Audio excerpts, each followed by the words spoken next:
السلام علیکم ورحمۃ اللہ وبرکاتہ۔ بسم اللہ الرحمن الرحیم۔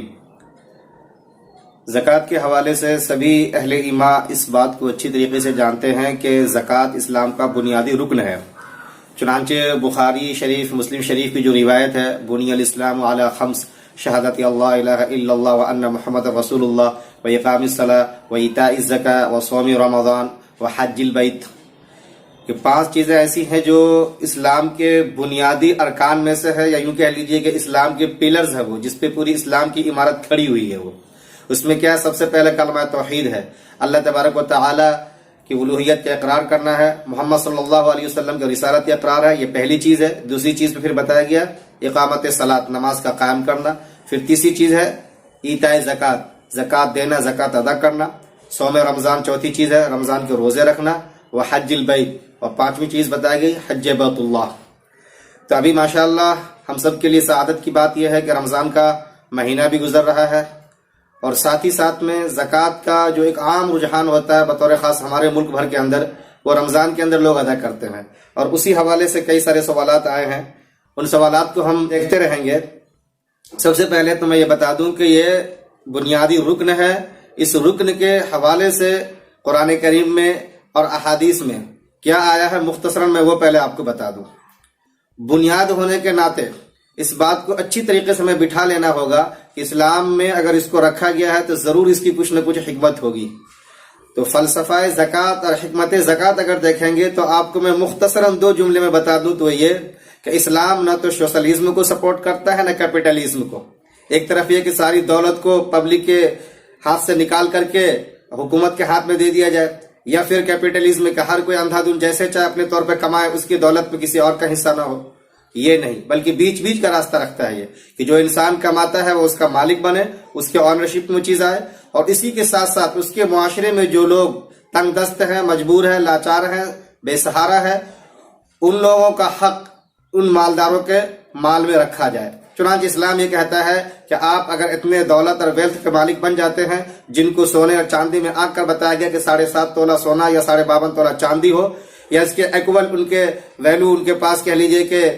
مال ہو جو ان کے بینک بیلنس میں ہو یا گھر پہ ہو، اور تمام ضروریات سے فارغ رہتے ہوئے وہ سال بھر وہ مال ان کے پاس رکھا رہ جائے، کوئی قرض وغیرہ نہ ہو، تو پھر اس مالدار کے مال میں سے 2.5% ان غریبوں کے لیے حق ہے، رکھا جاتا ہے، اور یہ ان کے اوپر فرض ہے۔ یہ بنیادی رکن کے ناطے جو بات آئی ہے وہ میں بتا رہا ہوں آپ کو۔ چنانچہ قرآن کریم کے اندر تقریباً 82 مقامات ایسے ہیں جہاں پہ نماز کے ساتھ ساتھ زکوٰۃ کا تذکرہ آیا ہے۔ سورہ بقرہ کے اندر ہی لے لیجیے، آپ کو ریپیٹیڈلی بار 3 بار تو اقیموا الصلاۃ وآتوا الزکاۃ کہا گیا ہے کہ آپ نماز قائم کیجئے اور زکوٰۃ دیتے رہیں گا۔ یہ اور مسئلہ ہے کہ جتنا ہم حساس نماز کو لے کر کے ہوتے ہیں، ان کی ٹائمنگ کا خیال رکھتے ہیں، وضو کرتے ہیں، جماعت میں شامل ہونے کے لیے مسجد بھاگ دوڑ کرتے ہیں ہم، آیا زکوٰۃ کے حوالے سے وہی سینسیٹیو، وہی حساسیت ہمارے اندر ہے یا نہیں؟ یہ ہمیں دیکھنا چاہیے کہ کیا زکوٰۃ کا اتنا خیال رکھتے ہیں کہ سال کا گزرا، قمری سال جو ہوتا ہے، اسی کے ساتھ ساتھ پھر ہم غریبوں کو تلاش کریں، جو مصارف ہے ان تک ہمارے مال پہنچنے چاہیے، وہ ہم نے پہنچایا یا نہیں؟ اس کو جتنا نماز کے لیے لازم سمجھتے ہیں اپنے آپ کو تیار، اتنا ہی مال کے حوالے سے، زکوٰۃ کی ادائیگی کے حوالے سے اپنے آپ کو تیار رکھتے ہیں یا نہیں؟ یہ سب بہرحال ہمارے لیے غور و فکر کا موضوع ہے، ہمیں سوچنا چاہیے اس کے اوپر۔ تو جہاں پہ میں یہ بتا رہا ہوں آپ کو کہ قرآن کریم کے حوالے سے آپ دیکھیں گے، اور اس کو جہاں پہ واجب اور فرض قرار دیا گیا ہے اسلام کا بنیادی رکن ہونے کے ناطے، وہیں پر اگر کوئی ادا نہیں کرتا تو اس کی سخت سزا بھی رکھی گئی ہے۔ سورۃ توبہ کے اندر آپ دیکھ لیجئے، وَالَّذِينَ يَكْنِزُونَ الذَّهَبَ وَالْفِضَّةَ وَلَا يُنْفِقُونَهَا فِي سَبِيلِ اللَّهِ فَبَشِّرْهُم بِعَذَابٍ أَلِيمٍ يَوْمَ يُحْمَى عَلَيْهَا فِي نَارِ جَهَنَّمَ فَتُكْوَى بِهَا جِبَاهُهُمْ وَجُنُوبُهُمْ وَظُهُورُهُمْ هَذَا مَا كَنَزْتُمْ لِأَنفُسِكُمْ فَذُوقُوا مَا كُنتُمْ تَكْنِزُونَ کہا گیا وہاں پر کہ جو لوگ سونے چاندی کو گاڑ گاڑ کے رکھتے ہیں، خزانہ بنائے رکھتے ہیں، بخالت کے ساتھ اس کو چھپا چھپا کے رکھتے ہیں اور اللہ کے راستے میں سے خرچ نہیں کرتے، تو کل قیامت کے دن کیا ہے؟ اے نبی ان کے لیے سخت اور دردناک عذاب کے بارے میں خوشخبری دے دیجیے۔ کل قیامت کے دن ان کے مالوں کو تپا کر کے، ان کے پیشانی کو، ان کے پہلو کو، ان کے پیٹھوں کو داغا جائے گا، اور انہیں کہا جائے گا کہ دیکھو یہی ہے تمہارا مال، اب ان مال کا مزہ چکھو۔ تو حدیث کے اندر ہے باضابطہ، من آتاہ اللہ مالا ولم یؤدی زکاتہ مثل لہ مالہ یوم القیامت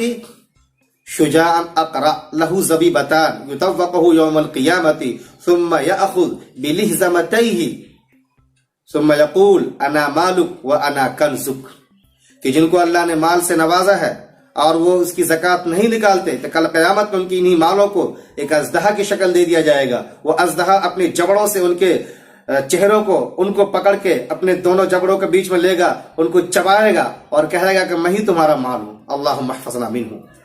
تو قرآن کریم کے حوالے سے دیکھ لیجئے، احادیث کے حوالے سے دیکھ لیجئے کہ جو لوگ زکوٰۃ ادا نہیں کرتے ہیں، سستی کرتے ہیں